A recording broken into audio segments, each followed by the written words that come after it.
에스라와 느헤미야서는 원래는 한 권입니다. 유대인의 성경에는 한 권으로 되어 있고, 이것을 이제 70인역을 편집하면서 좀 보기 좋도록 상하 이런 개념으로 에스라서와 느헤미야서를 이렇게 두 권으로 나눠 놨습니다만은 원래 한 권입니다. 이 두 권의 큰 주제는 세 가지인데, 하나는 예루살렘 성전의 재건, 두 번째는 예루살렘 성벽의 재건, 그리고 세 번째는 이스라엘 백성들의 신앙의 재건, 이 세 가지입니다.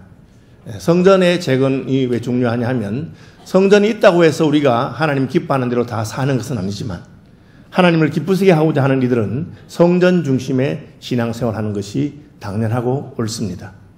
주일 예배에 참석한다고 해서 그 사람이 참된 신앙인이라고 하는 보장은 없지만, 그러나 참된 신앙인이라면 누구나 교회를 중심으로 해서 주일 예배하는 일에 힘쓰게 되어 있는 것과 같습니다. 바벨론의 포로로 잡혀간 지 70년 만에 페르시아의 왕 고레스는 유대인들에게 예루살렘 성전을 재건해도 좋다고 하는 칙령을 내렸습니다. 그래서 누구든지 돌아가서 성전을 재건하고 싶으면 성전을 재건해라 했습니다. 물론 이 말은 이스라엘 왕국을 독립시켜준다는 뜻은 아니었습니다. 여전히 페르시아의 통치하에 있지만 너희들의 종교의 자유를 줄 테니까 돌아가서 예루살렘 성전을 짓고 유대교 신앙생활을 계속할 수 있다고 하는 그런 명령이었습니다. 성전은 유대인들에게 굉장히 중요했기 때문에 많은 유대인들이 에스라를 따라서 귀국했습니다. 한 5만 명 가까운 유대인들이 귀국하게 되었습니다. 돌아간 곳에는 여전히 다른 민족들이 땅을 많이 차지하고 살고 있었습니다. 70년 동안 그 땅이 비어져 있었고, 그 땅에는 가장 천민들, 하층민들만이 남아 있었습니다. 대부분의 똑똑한 사람들은 바벨론의 포로로 잡혀 있었기 때문에 그곳은 황폐하게 되었고, 예루살렘 성벽은 무너졌고, 성전은 회파된 그런 상황이었습니다. 그럼에도 불구하고 언약의 말씀을 믿는 많은 사람들은 돌아가서 성전을 재건하려고 노력했습니다. 2차 세계대전이 끝나고 이스라엘이 다시 회복될 때도 비슷한 일이 있었습니다. 2000년 동안 전 세계에 흩어져 있던 유대인들은 유대인이기 때문에 여러 가지 어려움을 많이 겪었고, 2차 세계대전 때 히틀러에 의해서 600만 명에 가까운 유대인들이 학살당하는 그런 일도 있었다고 합니다. 그들은 자기들이 나라가 없기 때문에 우리가 고향으로 돌아가서 나라를 다시 세워야 되겠다 하는 생각을 하고 팔레스타인 지역에 돌아가는 그런 운동을 펼쳤는데, 그것을 우리는 시오니즘이라고 합니다. 아직까지 팔레스타인 지역에 나라가 없었습니다. 그냥 여러 부족들이 자기 지역을 통할하면서 살고 있었습니다. 영국이 통치하는 식민지이기도 했습니다. 영국은 유대인들에 의해서 여러 가지 지원을 많이 받아서 전쟁이 승리로 끝나면 거기에 나라를 세워주겠다는 약속도 했습니다. 그 전에 유대인들은 미리 그곳에 가서 정착하려고 노력했습니다. 가보니까 이미 땅 임자들이 있겠죠. 돈을 주고 땅을 사야 되는데 이방인들이니까 땅을 잘 팔지 않습니다.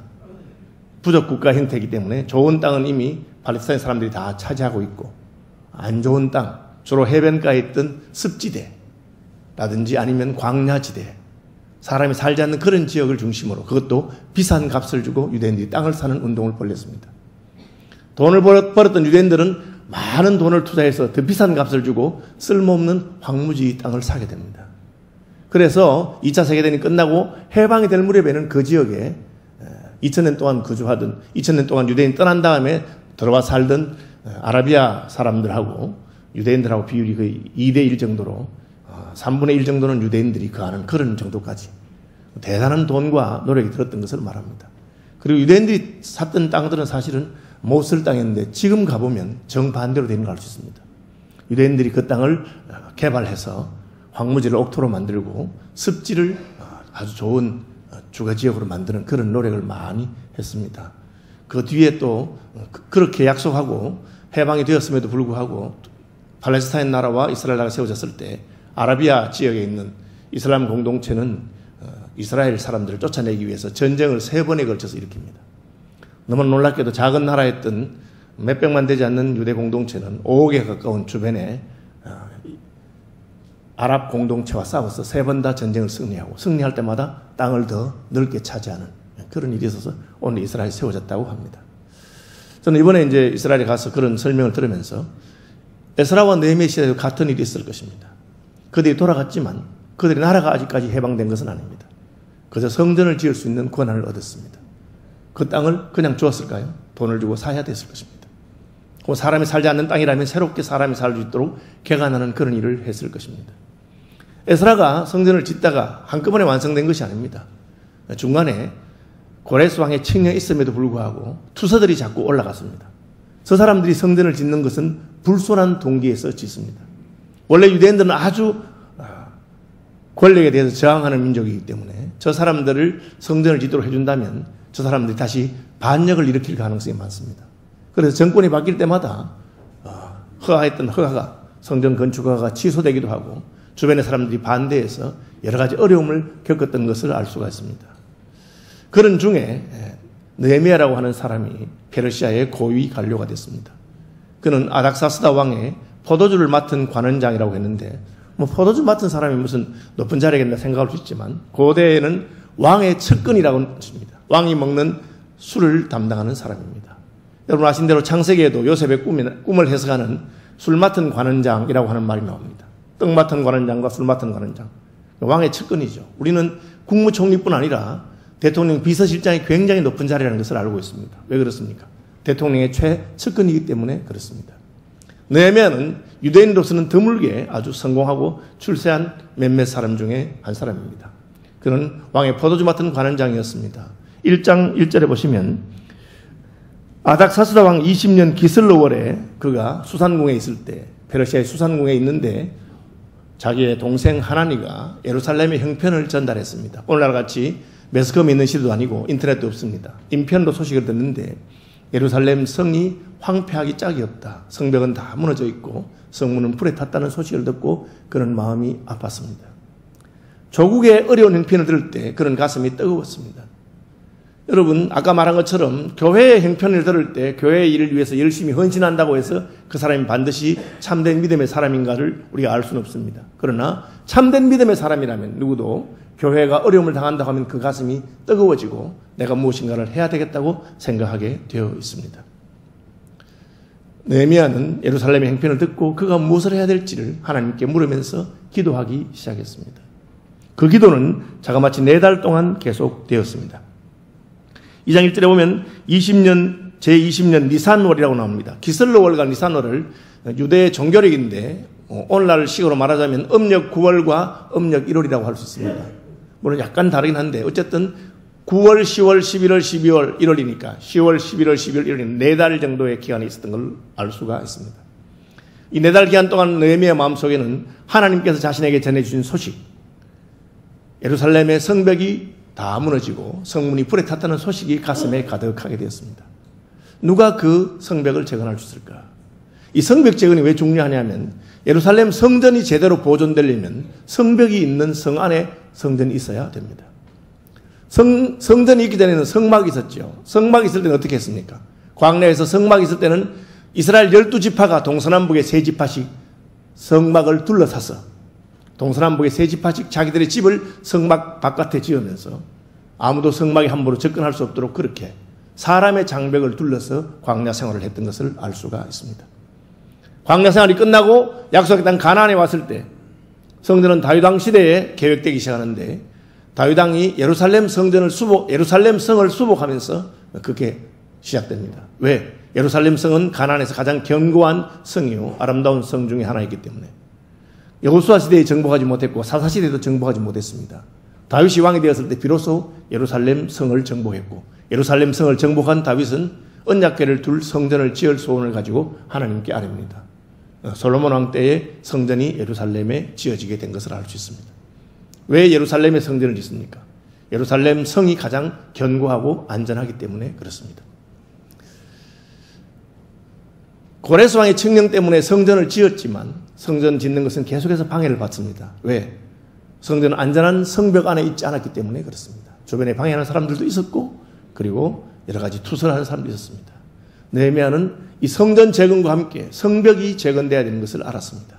그리고 그 일을 위해서 하나님이 자기를 부르신다고 하는 하나님의 부르심, 소명의식을 느끼게 되었습니다.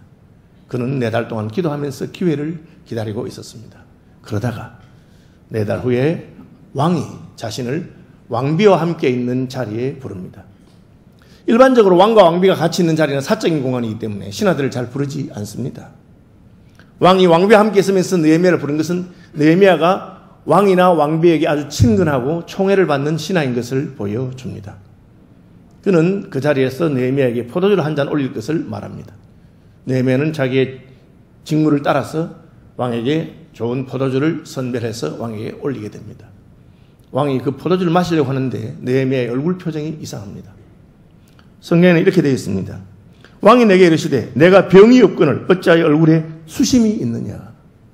여러분, 왕에게 음식을 대접하는 사람, 왕에게 포도주를 올리는 사람의 얼굴빛이 이상한 것은 굉장히 위험한 신호입니다. 고대 왕들은 늘 암살의 위협에 시달렸기 때문에 음식을 주는 사람이 표정이 이상하면 저놈이 혹시 음식에 무슨 장난을 친 것이 아닌가, 독을 탄 것이 아닐까, 그런 의심을 할 수 있습니다. 실제로 표정만 이상하다고 왕에게 음식을 바치는 사람을 죽였다고 하는 그런 고대의 기록이 있습니다.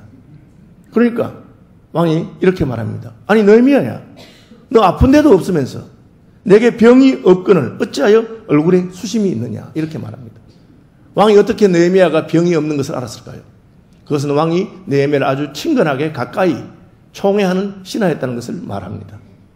왕이 무슨 신하 한 사람이 아픈지 안 아픈지 어떻게 알겠어요? 그러나 느헤미야가 병이 없는 것을 왕은 알고 있었습니다. 그러면서 그런데 너 병도 없는데, 아픈 데도 없는데 표정이 왜 그래? 그렇게 말하는 것입니다. 이것은 자칫하면 너 혹시 무슨 장난친 거 아니야?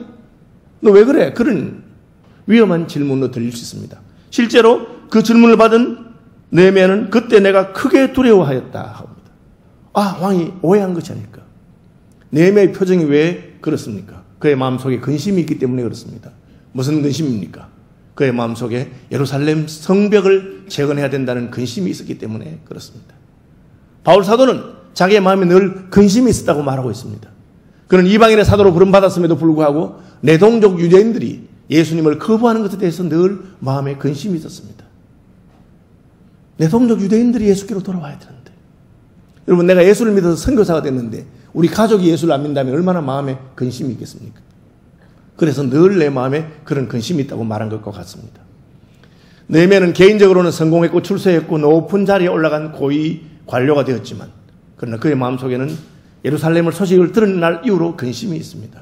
그래서 그것을 그대로 고백했습니다. 임금님, 제가 무슨 잘못한 게 아닙니다. 그냥 아무 일 아닙니다. 이렇게 말하지 않고 있는 그대로, 예, 내 조상들의 묘실이 있는 성읍이 이제까지 황폐하고 성문이 불탔사오니 내가 어찌 얼굴에 수심이 없사오리까. 느헤미야가 지혜로운 것은 그는 예루살렘 성전 이야기나 유대인이나 그런 이야기는 전혀 하지 않습니다. 그냥 저희 조상들의 묘실이 있는 성읍이 불타고 성문이 불타고 성읍이 황폐하다고 합니다. 여러분, 이 묘실이라 하는 것은 무덤을 말하는 거잖아요.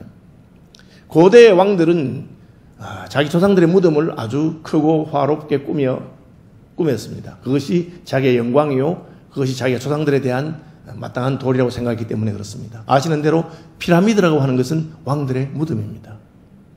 왕이 죽으면 그 후손들은 아주 큰 무덤을 만들어서 우리 왕이 위대한 사람이고 우리는 위대한 자손이라는 것을 드러냈습니다.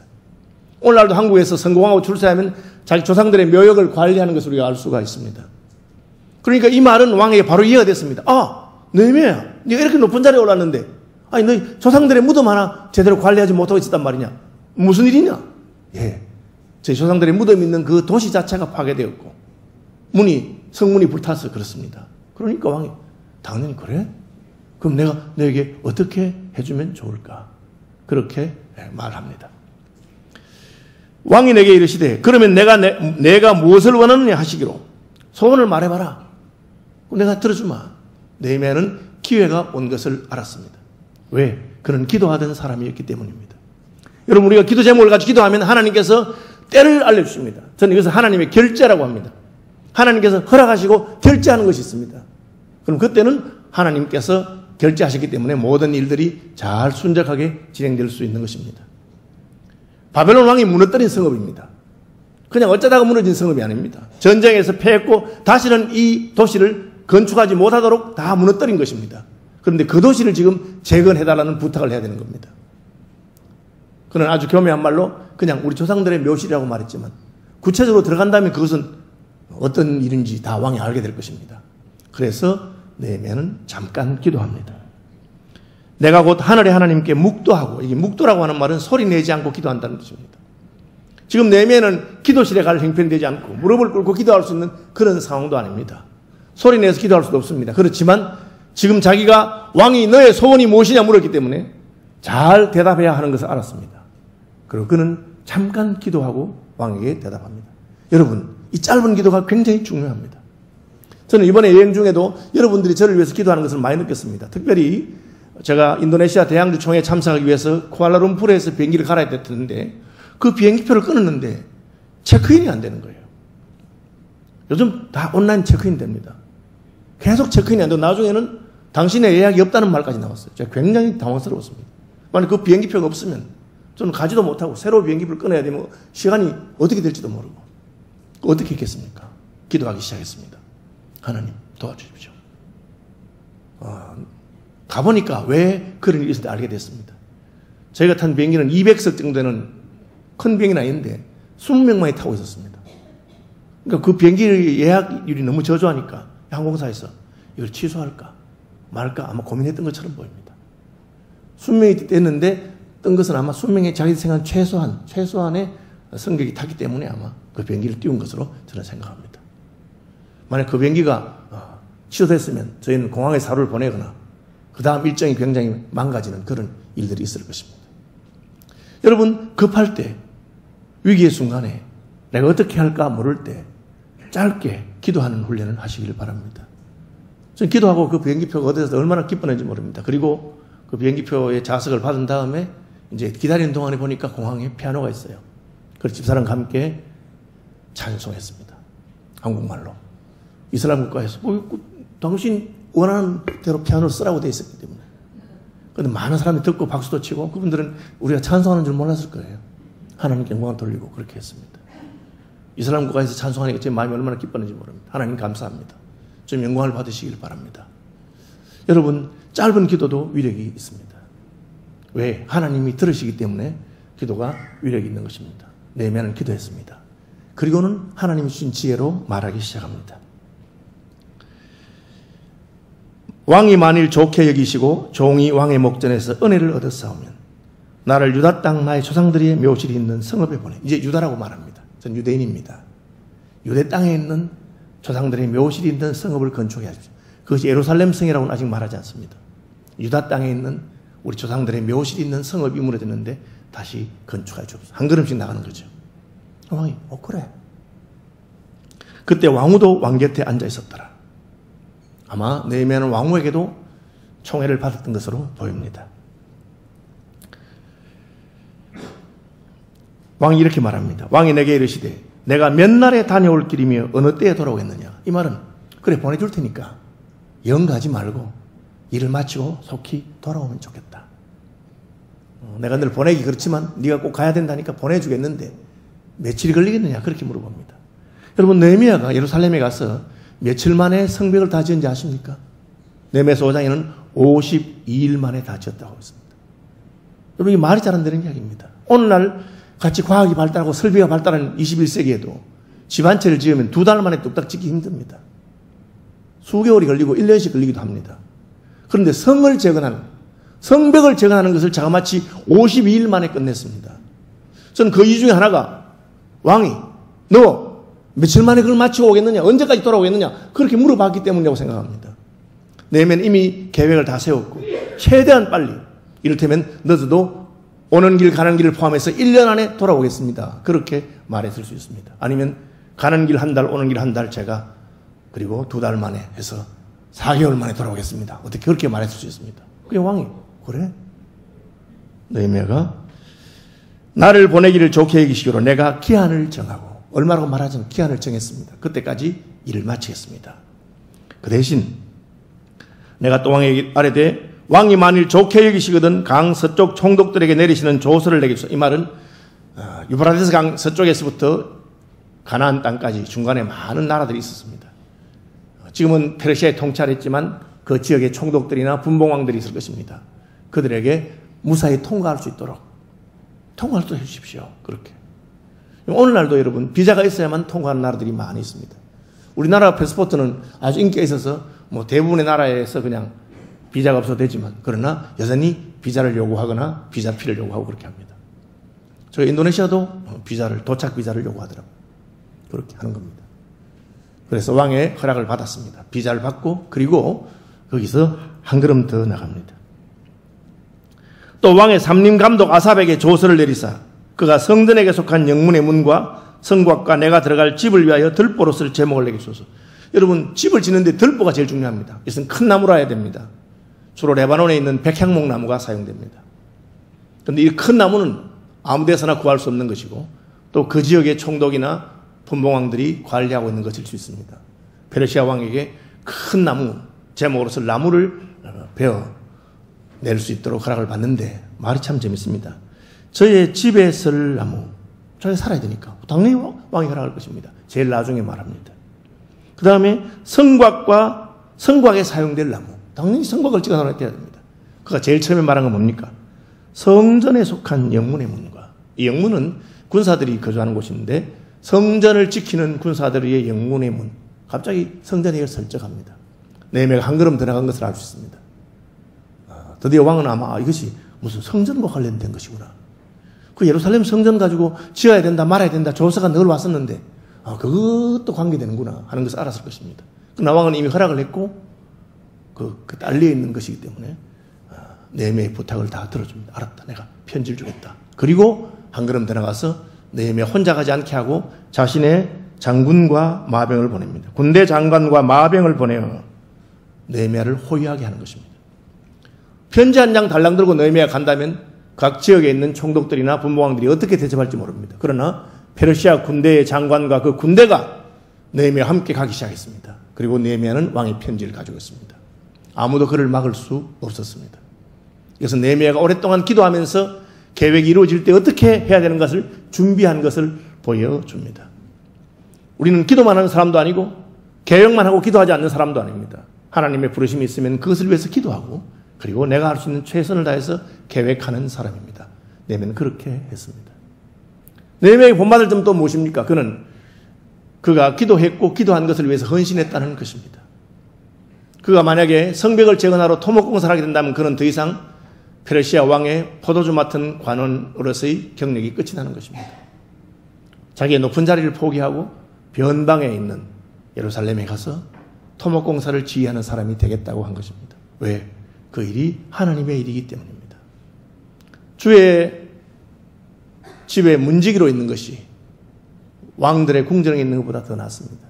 하나님 일하는 것이 귀하다고 하는 그런 마음이 있었기 때문에 네헤미야는 기꺼이 자신의 경력을 포기하고 예루살렘으로 떠나가게 된 것입니다. 그의 경력이 단절된 다음에 그가 어떻게 될지는 아무도 알지 못하는 것입니다.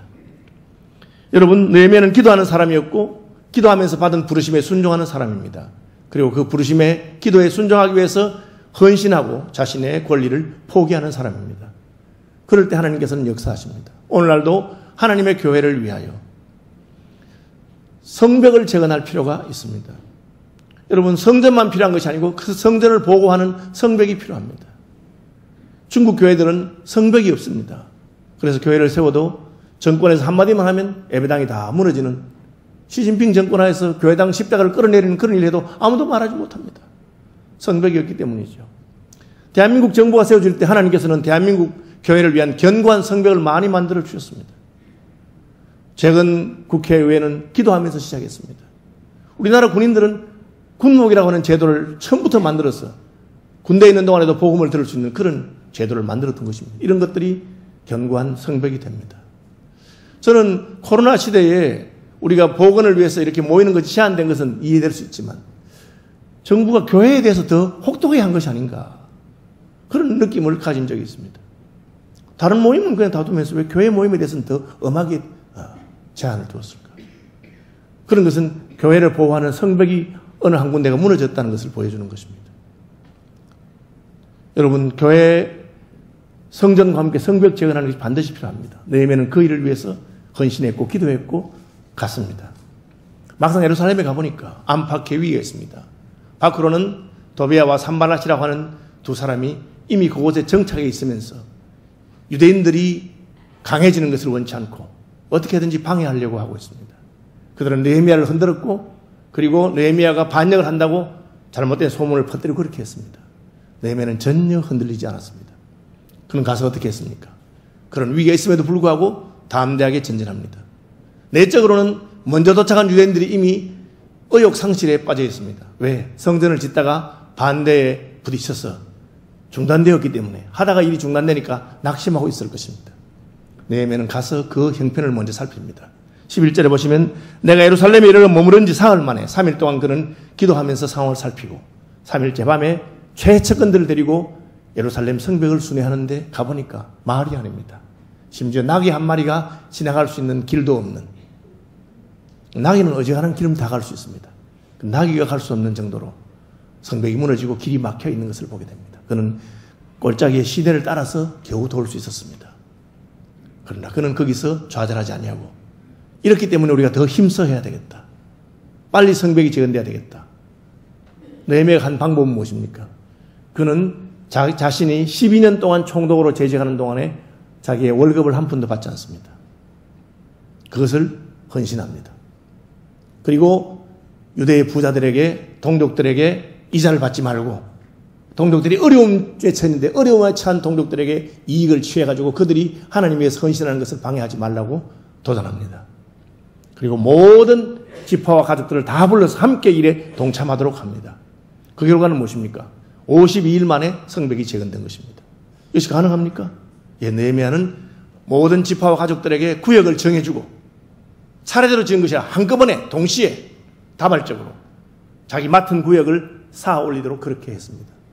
심지어 적들이 공격하는 그런 위협이 있을 때는 일부는 총을 들고, 일부는 무기를 들고 적들을 방비하면서 계속해서 공사를 해서 52일 만에 예루살렘 성벽이 다 재건되게 됩니다.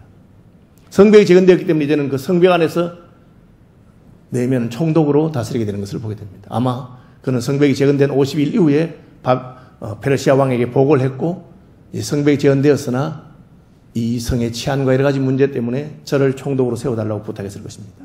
그리고 그는 총독으로 지내면서 백성들을 마음을 먹고, 그리고 그 다음에 에스라와 느헤미야와 스룹바벨이 합해서 민족의 부흥을 위한 집회를 하는 것을 볼 수가 있습니다.